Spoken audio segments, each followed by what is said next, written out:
నమస్కారం city morning bulletin కు స్వాగతం. ముందుగా ముఖ్యాంశాలు. సోలార్ విద్యుత్ వినియోగంపై విస్తృతంగా అవగాహన కల్పించాలి. విద్యుత్ శాఖ సమీక్షలో సీఎం చంద్రబాబు సూచన.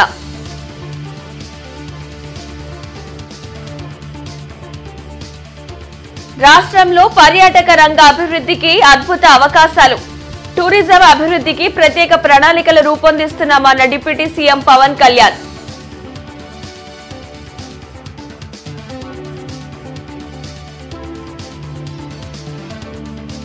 ప్రజా దర్బార్ నిర్వహించిన మంత్రి నారా లోకేష్. సమస్యల పరిష్కారానికి భరోసా.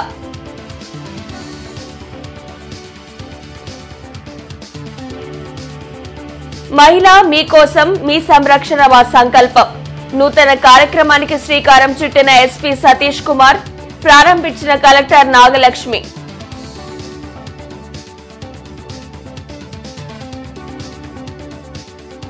ఏపీఐడీసీ డైరెక్టర్ గా బాధ్యతలు స్వీకరించిన డేగల ప్రభాకర్.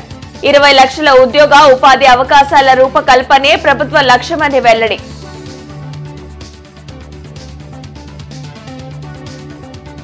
అభివృద్ధి పనులలో నాణ్యత ప్రమాణాలు పాటించాలి. పనుల పరిశీలన తరువాతే బిల్లుల చెల్లింపు జరుపుతామన్న కమిషనర్ పులి శ్రీనివాసులు. విద్యుత్ శాఖపై వెలుగుపూడి సచివాలయంలో సీఎం చంద్రబాబు అధికారులతో సమీక్షించారు. రాష్ట్రంలో సోలార్ విద్యుత్ ఉత్పత్తిని ప్రోత్సహించాలని సీఎం చంద్రబాబు ఆదేశించారు. పీఎం సూర్యఘర్ ప్రభుత్వ కార్యాలయాల్లో సోలార్ విద్యుత్ పరికరాల ఏర్పాటుపై అధికారులను వివరాలు అడిగి తెలుసుకున్నారు. ఎస్సీ, ఎస్టీ వర్గాలకు చెందిన వారి గృహాలకు సోలార్ విద్యుత్ సౌకర్యం ఏర్పాటుపై సీఎం పలు సూచనలు చేశారు. రాష్ట్రంలో పర్యాటక రంగ అభివృద్ధికి అద్భుతమైన అవకాశాలు ఉన్నాయని, ప్రపంచంలో అనేక దేశాలు టూరిజం ద్వారానే అభివృద్ధి చెందాయని డిప్యూటీ సీఎం పవన్ కళ్యాణ్ అన్నారు. Temple, eco, adventure, heritage tourism అభివృద్ధికి కార్యాచరణ, పర్యాటక ప్రదేశాల అభివృద్ధికి ఇచ్చిన హామీలు అమలుపై డిప్యూటీ సీఎం పవన్ కళ్యాణ్ అధ్యక్షతన సమావేశం జరిగింది. మంగళగిరిలోని తన క్యాంప్ కార్యాలయంలో నిర్వహించిన ఈ సమావేశంలో మంత్రులు ఆనం రామనారాయణ రెడ్డి, కందుల దుర్గేష్, బీసీ జనార్దన్ రెడ్డితో పాటు ఉన్నతాధికారులు పాల్గొన్నారు. రాష్ట్రంలో టూరిజం అభివృద్ధికి ప్రత్యేక ప్రణాళికలు రూపొందిస్తున్నట్లు డిప్యూటీ సీఎం పవన్ కళ్యాణ్ తెలిపారు. మన వారసత్వ సంపదకు తగిన ప్రాచుర్యం కల్పించాల్సిన అవసరం ఉందన్నారు. ఆలయాల పవిత్రతను కాపాడేందుకు గ్రామాల్లో అవగాహన సదస్సులు నిర్వహించాలని డిప్యూటీ సీఎం సూచించారు. పర్యాటక రంగ అభివృద్ధి ద్వారా ఉద్యోగ, ఉపాధి అవకాశాలు పెరుగుతాయని అన్నారు. టూరిజం మీద చాలా కీలకమైన నిర్ణయాలు తీసుకోవాలి. మనకి ఎంప్లాయ్మెంట్ జనరేషన్ జరగాలి. ఏమాత్రం పొగ కాలుష్యం లేని ఎక్కువ మంది అన్స్కిల్డ్ వారికి ఉపాధినిచ్చే పరిశ్రమ ఇది. ప్రస్తుతానికి వార్షికం సంవత్సరానికి 5% అభివృద్ధి ఉన్న పరిశ్రమ ఇది. ఏ కంట్రీ ప్రోగ్రెస్ అవ్వాలన్నా, ఏ స్టేట్ ప్రోగ్రెస్ అవ్వాలన్నా టూరిజం ఇస్ కీ. సో రాష్ట్రంలోనే ముందు చాలా అనేక సభల్లో మేము అందరితో చెప్పింది అంటే రిలీజియస్ టూరిజం ఒకటి, ఎకో టూరిజం, అడ్వెంచరస్ టూరిజం చాలా స్కోప్ ఉన్నది. ఇవన్నీ ముందు తీసుకురావాలనేది ముందు ప్రీ గవర్నమెంట్ ఎలక్షన్ టైంలో మాట్లాడింది. ఈ రోజున వాస్తవ రూపం దాల్చడానికి ఈ మీటింగ్ మనం ఏర్పాటు చేసుకుని గౌరవ ముఖ్యమంత్రి శ్రీ చంద్రబాబు నాయుడు గారి ఆధ్వర్యంలో, ఆయన గైడెన్స్లో ఉండవల్లిలోని తన క్యాంపు కార్యాలయంలో మంత్రి నారా లోకేష్ ప్రజా దర్బార్ నిర్వహించారు. రాష్ట్రం నలుమూలల నుంచి వచ్చిన ప్రజలు తమ సమస్యలు పరిష్కరించాలంటూ మంత్రికి వినతి పత్రాలు అందించారు. ప్రతి ఒక్కరి నుంచి స్వయంగా వినతులు స్వీకరించిన లోకేష్ తగు చర్యలు తీసుకుంటామని బాధితులకు భరోసా ఇచ్చారు. సోషల్ మీడియాతో తనపై అసభ్యకరంగా తన భర్త పోస్టులు పెడుతున్నారని, తగు చర్యలు తీసుకోవాలని ఓ బాధితురాలు కోరింది. అనారోగ్య సమస్యతో బాధపడుతున్నామని ఆదుకోవాలని పలువురు విజ్ఞప్తి చేశారు.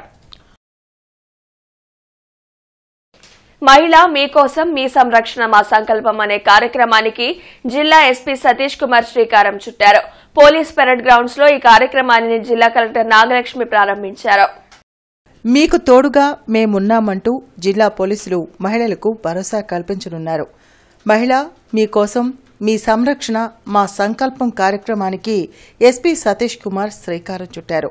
దీనికోసం ప్రత్యేక ఫోన్ నంబర్ 9746414641 ఏర్పాటు చేశారు. రాత్రుళ్లు ఒంటరిగా మహిళలు గమ్యస్థానాలు చేరేందుకు ఇబ్బంది పడుతుంటే ఈ నెంబర్కు కాల్ చేస్తే పోలీసులు సురక్షితంగా వారిని గమ్యస్థానాలకు చేరుస్తారు. అలాగే ఈవ్ టీచింగ్కు పాల్పడే వారి సమాచారాన్ని అందిస్తే కఠిన చర్యలు తీసుకోవడంతో పాటు కళాశాలల్లో విద్యార్థులను ఎదుర్కొంటున్న సమస్యలపై పోలీసులు ప్రత్యేక దృష్టి సారించనున్నారు. మహిళల రక్షణ కోసం ప్రత్యేకంగా జిల్లా ఎస్పీ ఈ కార్యక్రమాన్ని రూపొందించడం పట్ల కలెక్టర్ హర్షం వ్యక్తం చేశారు. ఎలాంటి సమస్యలు ఉన్నా విద్యార్థులు పోలీసుల దృష్టికి తెస్తే వాటి పరిష్కారానికి కృషి చేస్తామని ఎస్పీ సతీష్ కుమార్ తెలిపారు. ఈ కార్యక్రమంలో కమిషనర్ పోలీస్ శ్రీనివాసులు, ఇతర పోలీసు ఉన్నతాధికారులు పాల్గొన్నారు. సో ఈ కార్యక్రమంలో ముఖ్యంగా చూసినట్లయితే మీకు ముందే అందరూ కూడా ఎక్స్ప్లెయిన్ చేసినట్టు మనకి ఎక్కడైనా ఈవెన్ ఇప్పుడు నేను కూడా లైక్ ఇఫ్ ఐ ఆఫీషియల్ కెపాసిటీలో బయటకు వెళ్ళినప్పుడు కాకుండా పర్సనల్ కెపాసిటీలో ఒక లేట్ నైట్ ఫ్లైట్ కానీ, ఒక లేట్ నైట్ ట్రైన్ కానీ, ఒక బస్సు కానీ ఏదైనా బుక్ చేయాలన్నా 1-2 సార్లు ఆలోచిస్తాం before making any booking. So అట్లాంటి సందర్భంలో మనకి గుంటూరు సిటీలోను, గుంటూరు డిస్ట్రిక్ట్ లోను ఇట్లాంటి ఒక కార్యక్రమం ఏర్పాటు చేశారు. సో ఖచ్చితంగా మనం అందరం కూడా దాన్ని ఉపయోగించుకోవాలి. ప్లస్ పోలీస్ వారందరికీ కూడా దానికి ధన్యవాదాలు తెలుపుకోవాలి. ఒకవేళ మీరు రైల్వే స్టేషన్ నైట్ 12 o'clock వస్తున్నారని అనుకుంటాము, మీరు ఆటోలో, కారులో దేని వెళ్ళాలన్నా ఒక డౌట్ ఉంటాయి, భయం ఉంటాయి మేబీ. అప్పుడు మీరు 9746414641 ఆర్ 112 మీకు కాల్ చేశారంటే మన వెహికల్స్ లాంచ్ చేస్తున్నాము. ఆ వెహికల్స్ వచ్చేసి మిమ్మల్ని పికప్ చేసుకుంటారు. మేము ఎక్కడ డ్రాప్ చేయాలో we will drop there. So అదనేది ఫస్ట్ కాన్సెప్ట్. రెండవది కాన్సెప్ట్ ఏంటంటే మన పోలీస్ తరపు నుంచి ఉమెన్ పోలీస్ మీ స్కూల్స్, కాలేజెస్ ని విజిట్ చేస్తారు.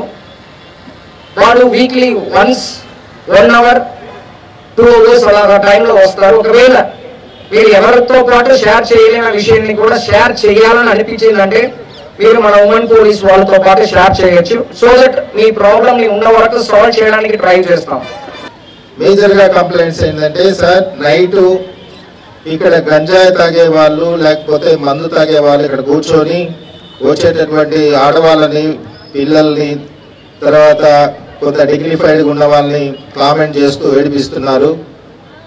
ఇది మేము పోలీసు వారికి చెప్తున్నాము. వాళ్ళు వస్తున్నారు, వాళ్ళు వచ్చేటప్పటికి వీళ్ళందరూ పారిపోతున్నారు. సో ఇలాంటి కంప్లైంట్స్ నేను చాలా వింటున్నాను రోజు వాళ్ళ దగ్గర నుంచి వెళ్ళినప్పుడు. ఈ విషయంగా వారితో మాట్లాడాలని నేను గత కొంతకాలం నుంచి అనుకుంటున్నాను. బట్ ఈరోజు వారు ఈ సందర్భంగా ఏర్పాటు చేసినటువంటి ఈ ప్రోగ్రాం ద్వారా డెఫినెట్ గా గుంటూరు నగరం, నాట్ ఓన్లీ గుంటూరు నగరం, మొత్తం జిల్లా మొత్తం ఈ ప్రోగ్రాం ఉంటుంది. గుంటూరు నగరంలో ప్రత్యేకంగా మీకు తెలుసు అందరికీ, రూరల్ ఏరియా కంటే అర్బన్ ఏరియాలోనే ఇలాంటి యాక్టివిటీస్ ఉంటాయి ఎక్కువగా. ఆడపిల్లల్ని ఇబ్బంది పెట్టడం, లేకపోతే తాగొచ్చి మరి ఇంట్లో ఫ్యామిలీస్ ఇబ్బంది పెట్టడం, ఇలాంటివన్నీ. కాబట్టి ఇప్పుడు మీరందరూ కూడా కాన్ఫిడెంట్ గా 100% ఎట్లాగైనా ఎక్కడైనా సరే ఏదైనా ఇన్సిడెంట్ జరిగితే చక్కగా మొబైల్ నంబర్కి లేకపోతే టోల్ ఫ్రీ నెంబర్కి కాల్ చేస్తే వారి దళము వచ్చి వాళ్ళ భర్తం పడుతుంది.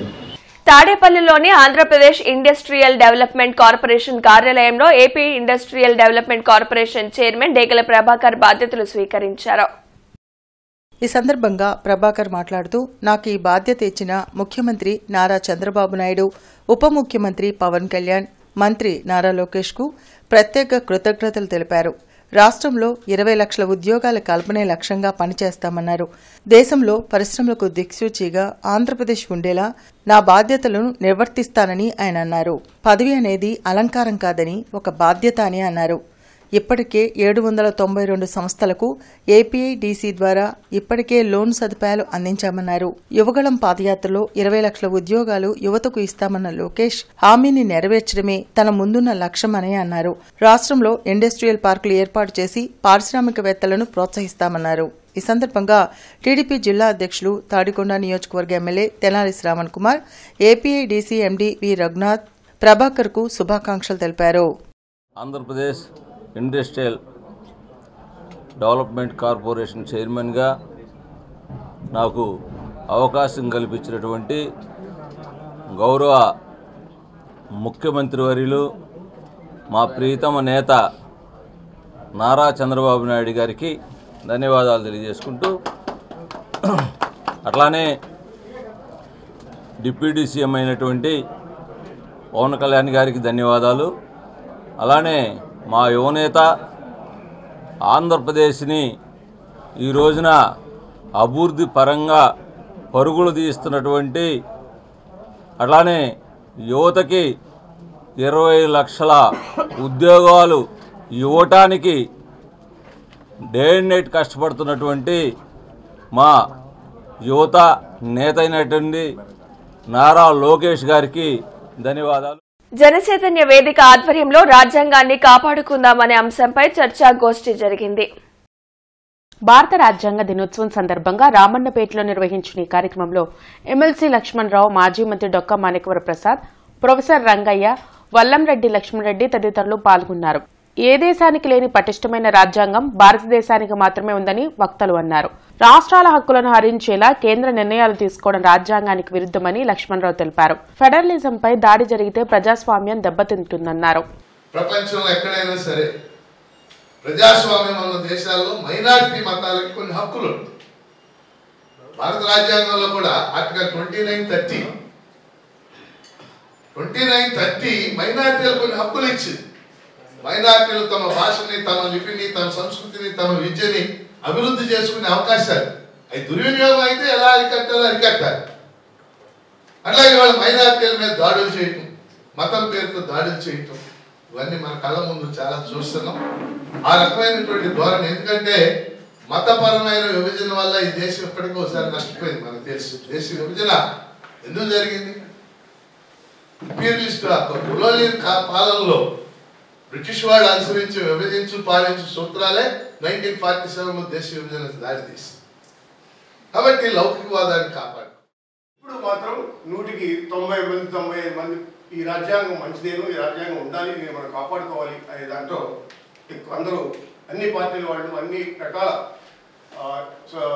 ఐడియాలజీ ఉన్న వాళ్ళు కూడా మనం ఈ రాజ్యాంగాన్ని కాపాడుకోవాల్సినటువంటి ఆవశ్యకత గురించి చెప్తూ ఉంటాం. కొంచెం హిస్టరీలోకి వెళ్తే మీకు అందరికీ తెలవదని కాదు, బట్ జస్ట్ చాలా బ్రీఫ్గా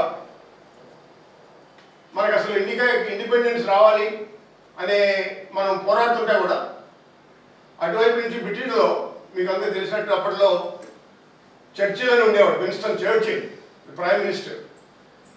ఆయన సెకండ్ వరల్డ్ వార్లో బ్రిటన్ తరఫున ప్రపంచ యుద్ధం చేశాడు, సక్సెస్ఫుల్గా అయ్యాడు. కానీ 1945లో అక్కడ బ్రిటన్లో జరిగినటువంటి ఎలక్షన్స్లో ఆయన ఓడిపోయాడు. ఆయన ఓడిపోయి లేబర్ పార్టీ గవర్నమెంట్ వచ్చింది. క్లెమెంట్ అట్లీ అని ఆయన ప్రధానమంత్రి అయ్యాడు. ఎందుకు చెప్తున్నానంటే ఇది అప్పుడున్నటువంటి ఆ బ్రిటిష్ ప్రధానమంత్రి చర్చిల్ ఏమనంటే ఇండియన్స్ ఇండిపెండెన్స్ అడుగుతున్నారు అంటే ఇండియన్స్కి ఇండిపెండెన్సా, వాళ్ళు అసలు పరిపాలించుకునే సామర్థ్యం ఉందా, వాళ్ళు పరిపాలించుకోగలరా?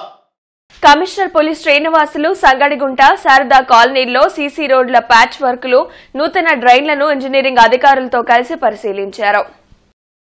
ఈ సందర్భంగా కమిషనర్ పోలీస్ శ్రీనివాసులు మాట్లాడుతూ నగరపాలక సంస్థ పరిధిలో చేపట్టే అభివృద్ది పనుల్లో నిర్దేశిత నాణ్యతా ప్రమాణాలు పాటించాలని, పనులు జరిగే సమయంలో ఎమ్యూనిటీ కార్యదర్శులు అక్కడే ఉండి పనులను పరిశీలించాలన్నారు. చేపట్టిన పనులు నిర్దేశిత గడువుకు ముందే డ్యామేజ్ జరిగితే సంబంధిత కాంట్రాక్టర్ పర్యవేక్షణ చేసిన ఇంజనీరింగ్ అధికారులు బాధ్యత వహించాలని స్పష్టం చేశారు. అనంతరం చౌడవరంలోని సిఆర్ కాలనీని పరిశీలించి శివారు ప్రాంతాల్లో మౌలిక వసతుల కల్పనకు అధిక ప్రాధాన్యత తీసుకోవాలని అధికారులకు సూచించారు. కాలనీలో పారిశుద్ధ్యం, త్రాగునీటి సరఫరా, వీధి దీపాల గురించి స్థానికులను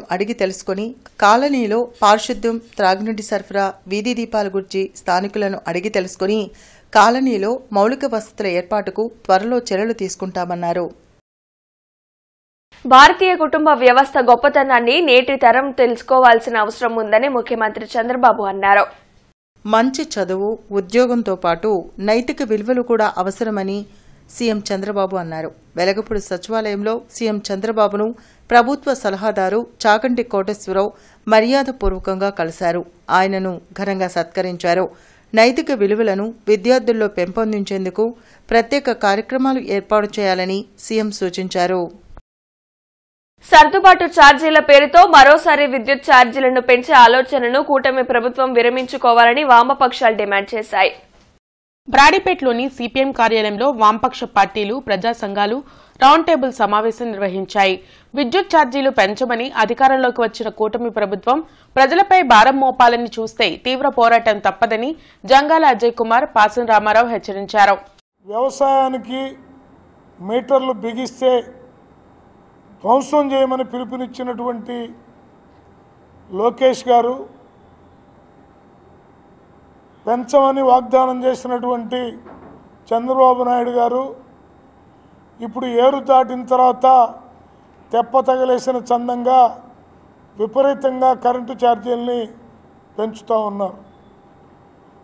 8,079 కోట్ల భారాన్ని ఇప్పటికే మోపి, అలాగే భవిష్యత్తులో డిసెంబర్ మాసం నుంచి మొదలయ్యేటటువంటి భారం 19,000 కోట్ల పైచిలకు రాబోతా ఉంది. మేము అధికారంలోకి వస్తే కరెంట్ ఛార్జీలు పెంచం, ఇంకా అవసరమైతే తగ్గిస్తామని చెప్పారు. 5 నెలలే అయింది. ఈ 5 నెలల కాలంలో ఇప్పటికే 6,079 కోట్ల రూపాయలు సర్దుబాటు ఛార్జీల పేరుతోటి భారాలు మోపారు. అవి కాకుండా ఇంకో 11,000 కోట్ల రూపాయలు మోపడానికి సిద్ధంగా ఉన్నారు. ప్రజల అభిప్రాయాలు తెలియజేయండి అని చెప్పేసి చెప్తున్నారు. ప్రజల అభిప్రాయాలు తెలియజేయటువంటి ప్రజల అభిప్రాయాలు దృష్టిలో పెట్టుకొని చేయరు. ఈ 5 నెలల్లో తెలుగుదేశం ప్రభుత్వం 20,000 కోట్ల రూపాయలు ప్రజల మీద భారాలు వేస్తున్నారు. ఇది 2024-23 సంవత్సరాల్లో వైసీపీ ప్రభుత్వం ఉన్నప్పుడు విద్యుత్ కొనుగోళ్లు అమ్మకాలలో తేడా వచ్చింది. ఆ తేడాలను ప్రజల మీద వేస్తామని చెప్పేసి చెప్తున్నారు. రైతుకు అండగా భరోసాగా ఉండాలన్నది కూటమి ప్రభుత్వం లక్ష్యం. అందులో భాగంగానే ఈ ఖరీఫ్ సీజన్ కి సంబంధించి రైతుల నుండి నేరుగా దళారులు లేకుండా ధాన్యం కొనుగోలు కేంద్రాన్ని వేమూరు మండలం జంపని గ్రామంలో మాజీ మంత్రి వేమూరు ఎమ్మెల్యే నక్కా ఆనందబాబు ప్రారంభించారు. ఈ సందర్భంగా ఎమ్మెల్యే ఆనందబాబు మాట్లాడుతూ గత ప్రభుత్వ హయాంలో కొనుగోలు కేంద్రాల ద్వారా వైసీపీ నాయకులు రైతుల నుంచి అధిక మొత్తంలో డబ్బులు వసూలు చేసి అవినీతికి పాల్పడ్డారని, చంద్రబాబు నాయుడు నేతృత్వంలోని కూటమి ప్రభుత్వం రైతు పక్షపాతిగా ఉంటుందన్నారు.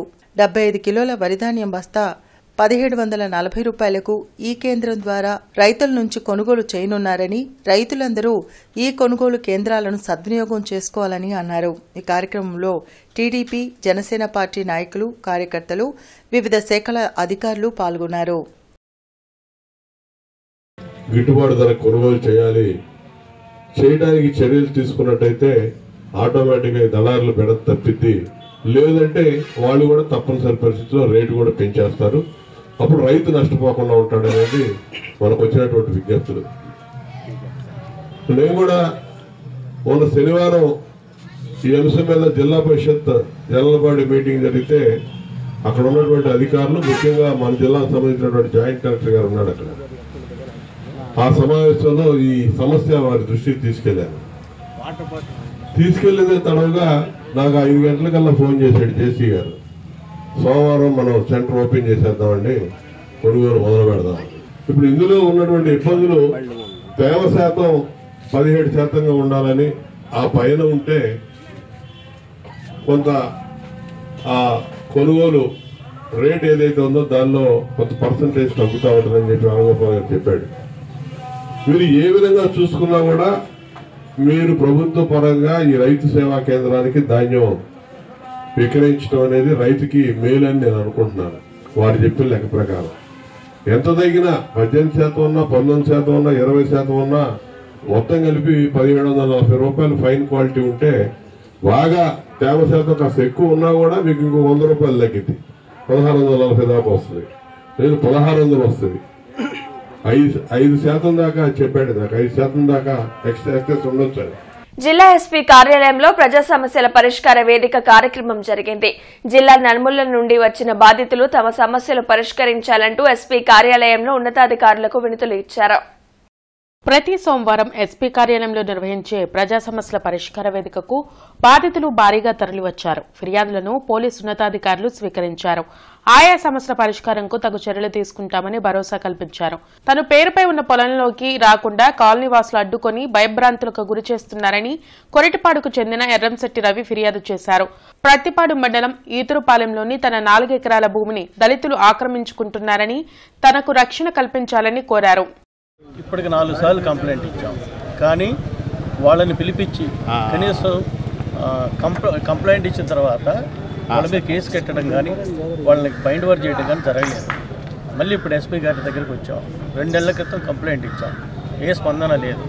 కాబట్టి ఇప్పుడు ఎమ్మెల్యే గారిని కలిసాం, ఉన్న విషయం చెప్పాం. ఎస్పీ గారి కంప్లైంట్ ఇవ్వండి, మేము ఫోన్ చేసి చెప్తాము, వాళ్ళు మీ ల్యాండ్లో రాకుండా మీ ల్యాండ్ మీరు క్లీన్ చేసుకోండి అని చెప్పారు. కాబట్టి కంప్లైంట్ ఇవ్వడానికి వచ్చాం.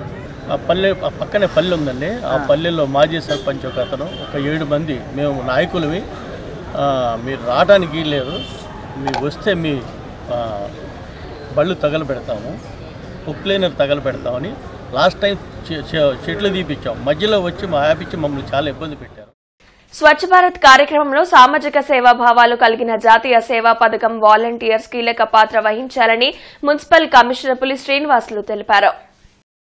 ఆరోగ్యకరమైన సమాజం కోసం సైకిల్ ర్యాలీ, అందరూ సమానమనే భావన కలిగించడానికి ఆల్ యూనిటీ వంటి కార్యక్రమాలు కమిషనర్ పులి శ్రీనివాసులు ఆధ్వర్యంలో విజయవంతంగా జరిగినట్లు పేర్కొన్నారు. ఈ స్వచ్ఛతా కార్యక్రమంలో ఉత్సాహంగా పాల్గొన్న టీజేపీఎస్ కళాశాల జాతీయ సేవా పథకం వాలంటీర్స్కి కమిషనర్ ప్రశంసా పత్రాలు అందించారు.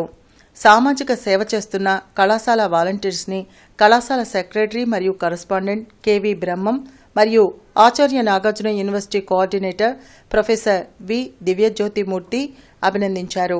కార్యక్రమంలో గుంటూరు జిల్లా జాతీయ సేవా పథకం కార్యక్రమం నిర్వహణాధికారి doctor JV Sudheer Kumar, K Narayana, NSS విద్యార్థులు పాల్గొన్నారు. సోషల్ మీడియాలో వైసీపీ నేతలను అసభ్యకరంగా దూషిస్తున్న వారిపై ఎలాంటి చర్యలు తీసుకున్నారో చెప్పాలని వైసీపీ నేతలు ఎస్పీని కోరారు. వైసీపీకి చెందిన సోషల్ మీడియా కార్యకర్తలను పెద్ద ఎత్తున అరెస్టు చేస్తున్నారని జిల్లా వైసీపీ అధ్యక్షులు అంబటి రాంబాబు ధ్వజమెత్తారు. జిల్లా ఎస్పీ సతీష్ కుమార్ ను కలిసిన అనంతరం ఆయన మీడియాతో మాట్లాడారు. వైసీపీ సోషల్ మీడియా యాక్టివిస్టులను బయటకు రానివ్వకుండా ఐటీ యాక్ట్ కింద కేసులు నమోదు చేస్తున్నారని అన్నారు. టీడీపీ వాళ్లు అసభ్యకరమైన పోస్టింగ్స్ పెడుతున్నా వాళ్లపై ఎలాంటి చర్యలు తీసుకోవడం లేదని ఆరోపించారు. పోలీసులు స్పందించుకుంటే న్యాయస్థానాన్ని ఆశ్రయిస్తామని హెచ్చరించారు. ఈ కార్యక్రమంలో నిమ్మకాయల రాజనారాయణ, కార్పొరేటర్ బూసి రాజలత, జిల్లా వైసీపీ నాయకులు పాల్గొన్నారు. నూతనంగా ఏర్పడినటువంటి కూటమి ప్రభుత్వం చంద్రబాబు నాయుడు గారి పాలనలో వైఎస్ఆర్ కాంగ్రెస్ పార్టీకి సంబంధించిన తెలుగుదేశానికి వ్యతిరేకంగా ఉన్నటువంటి సోషల్ మీడియాకు సంబంధించిన కార్యకర్తలు అసభ్యకరమైన పోస్టులు పెట్టారని, వ్యంగ్యమైనటువంటి పోస్టులు పెట్టారని పెద్ద ఎత్తున రాష్ట్రంలో అరెస్టులు జరుగుతూ ఉన్నాయి. అరెస్టులు జరగటమే కాకుండా రిమాండ్లోకి పంపించి 111 అనేటువంటి ఐటీ యాక్ట్కి సంబంధించినటువంటి ఒక సెక్షన్ వేసి ఎక్కువ కాలం జైల్లో ఉండే విధంగా నిర్బంధం చేసేటువంటి కార్యక్రమం. అమరావతి బాలచాముండి సమేత అమరేశ్వర స్వామి ఆలయంలో కార్తీక మాసం పూజలను వైభవంగా నిర్వహించారు. ప్రసిద్ధ పుణ్యక్షేత్రమైన అమరావతిలో ఆఖరి కార్తీక సోమవారం పూజలు తెల్లవారుజాము నుంచే ప్రారంభమయ్యాయి. భక్తులు కృష్ణానదిలో స్నానమాచరించి దీపారాధనలు చేశారు. ఆఖరి సోమవారం కావడంతో శివాలయం భక్తులతో కిటకిటలాడింది.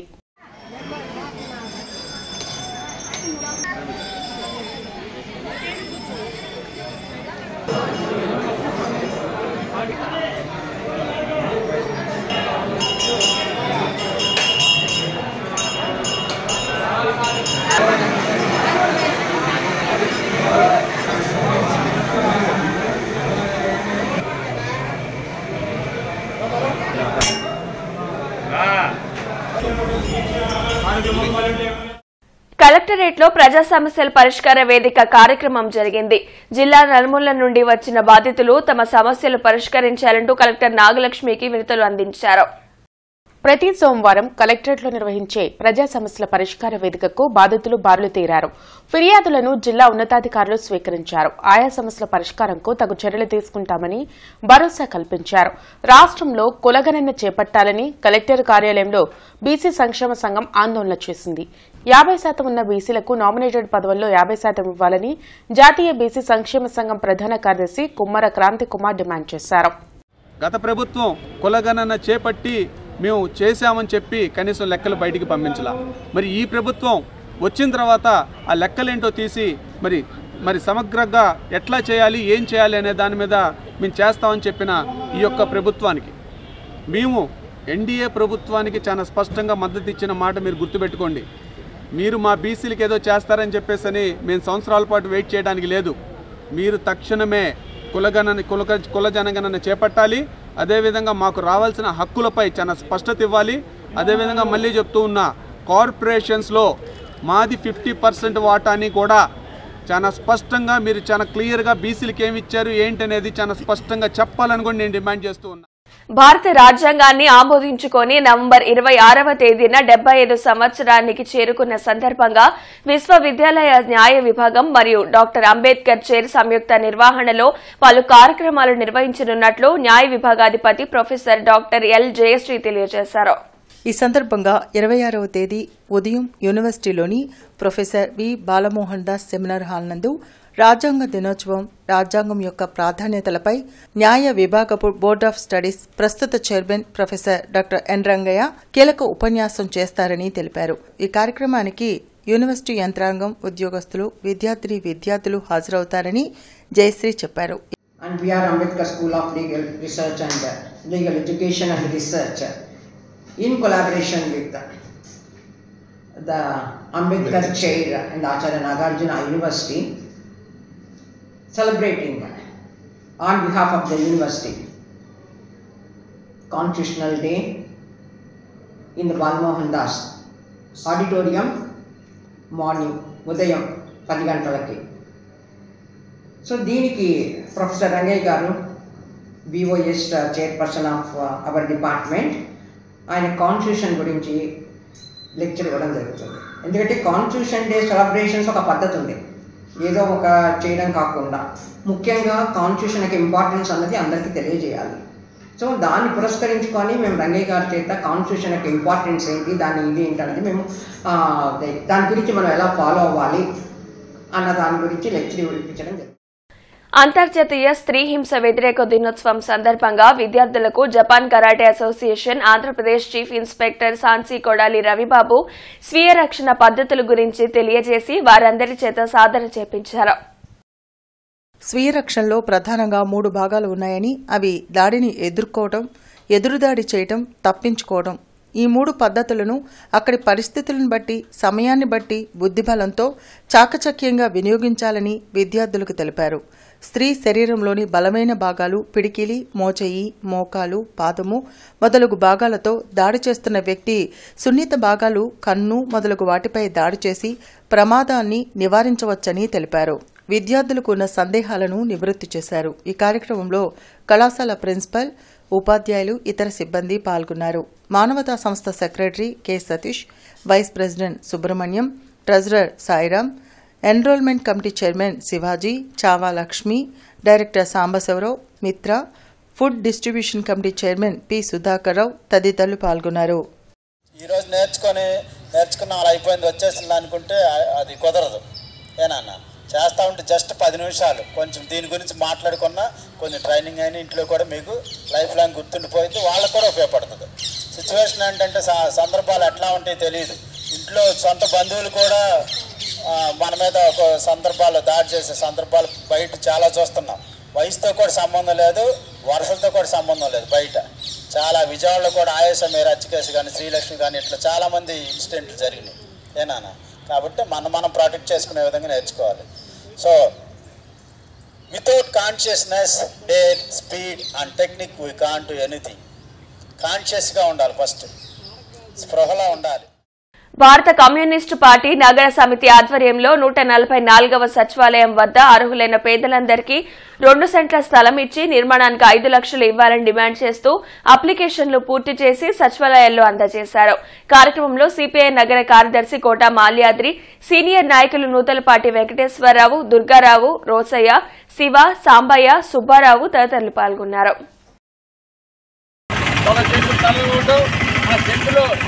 నిర్మాణానికి ₹1,80,000 ఇచ్చారు. కొన్ని ఇచ్చారు తప్ప అన్ని కూడా మరి చేతిలో కాగితాలు ఉన్నాయి తప్ప స్థలం ఎక్కడ కూడా తెలియని పరిస్థితి. స్థలాలంతా కూడా 32 లక్షల మందికి ఇచ్చామని అట్టహాసంగా చెప్తా ఉన్నారు. కానీ మరి ఆ స్థలం కూడా ఇవ్వనోళ్ళు చాలా మంది ఉన్నారు. ఈ పరిస్థితిలో ఎన్నికలు రావటం, ఎన్నికల్లో చంద్రబాబు గారు వాళ్ళ కూటమి మరి 2 సెంట్లు స్థలం ఇస్తామని, నిర్మాణానికి 4 లక్షలు ఇస్తామని మరి ఆ రోజున ఎన్నికల హామీ ఇచ్చారు. మరి 6 నెలలు అయింది అధికారంలోకి వచ్చి. 6 నెలలు వచ్చినప్పుడు కూడా ఈ 2 సెంట్లకు సంబంధించి కానివ్వండి, 4 లక్షలకు సంబంధించి మాట్లాడిన పరిస్థితులు. విలేజ్ రీకన్స్ట్రక్షన్ ఆర్గనైజేషన్ ఆధ్వర్యంలో కలెక్టరేట్ ఎదుట ధర్నా నిర్వహించారు. గ్రామ పునర్నిర్మాణ సంస్థలో సుమారు 200 మంది పనిచేసి రిటైర్ అయ్యారు. పనిచేసినప్పుడు కట్ చేసిన ప్రావిడెంట్ ఫండ్ కోసం 30 సంవత్సరాలుగా సుదీర్ఘంగా చేస్తున్న పోరాటానికి మద్దతుగా నిరసన చేశామని యూనియన్ అధ్యక్షురాలు టి మాలతి తెలిపారు.